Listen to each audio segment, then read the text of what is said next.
আসসালামু আলাইকুম সবাইকে। Welcome to my blog Oishi's life ডায়েরিতে। যে যেখানে আছেন আশা করছি ভালো আছেন। আলহামদুলিল্লাহ আমিও ভালো আছি। আপনাদের দোয়া ও ভালোবাসায় একটু একটু করে এগিয়ে যাচ্ছি। যারা আমার চ্যানেলটিকে সাবস্ক্রাইব করে আমার পাশে আছেন তাদেরকে জানাই অসংখ্য ধন্যবাদ।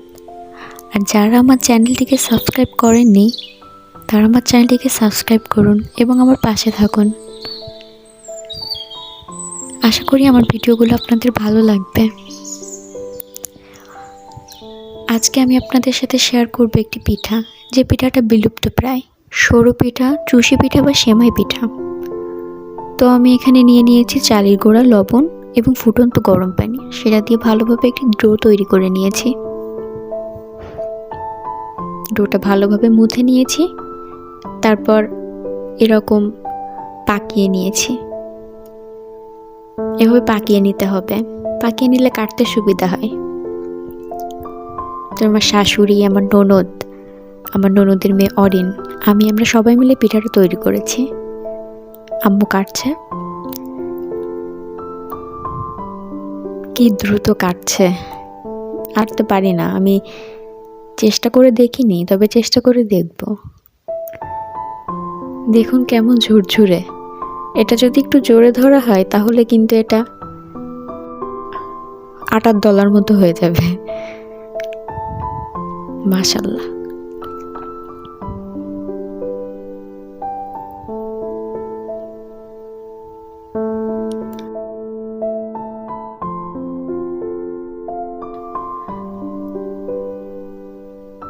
তো আমার পিঠা কিন্তু তৈরি।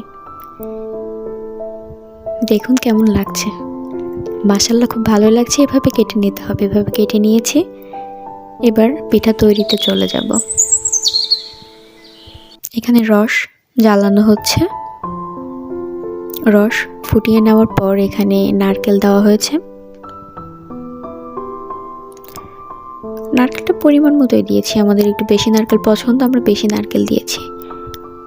তারপর এটার ভালোভাবে বলক আসা পর্যন্ত অপেক্ষা করেছি। ভালোভাবে বলক আসলে এর উপরে যে পিঠাটা তৈরি করে রেখেছিলাম অল্প অল্প করে দিয়ে দিয়েছি।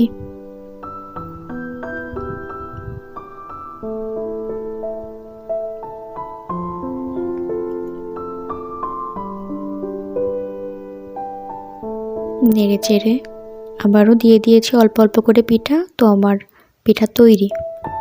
দেখুন কেমন হয়েছে। মাশাআল্লাহ, খেতে দারুণ হয়েছে। খেজুরের রসে ভেজা সরু পিঠা, খুবই মজা। আমি লাস্ট খেয়েছিলাম ক্লাস 8-এ থাকতে বা 9-এ থাকতে, আর শ্বশুর বাসায় এসে খেলাম। মাশাআল্লাহ, খুবই মজা লেগেছে। তো আমার ভিডিওটি যদি ভালো লেগে থাকে অবশ্যই লাইক করবেন, কমেন্ট করবেন, শেয়ার করবেন, আর আমার চ্যানেলটিকে সাবস্ক্রাইব করে আমার পাশে থাকবেন। আর হ্যাঁ, বাসায় চেষ্টা করে দেখবেন, ভালো লাগবে। সবাই ভালো থাকবেন। আল্লাহ হাফেজ।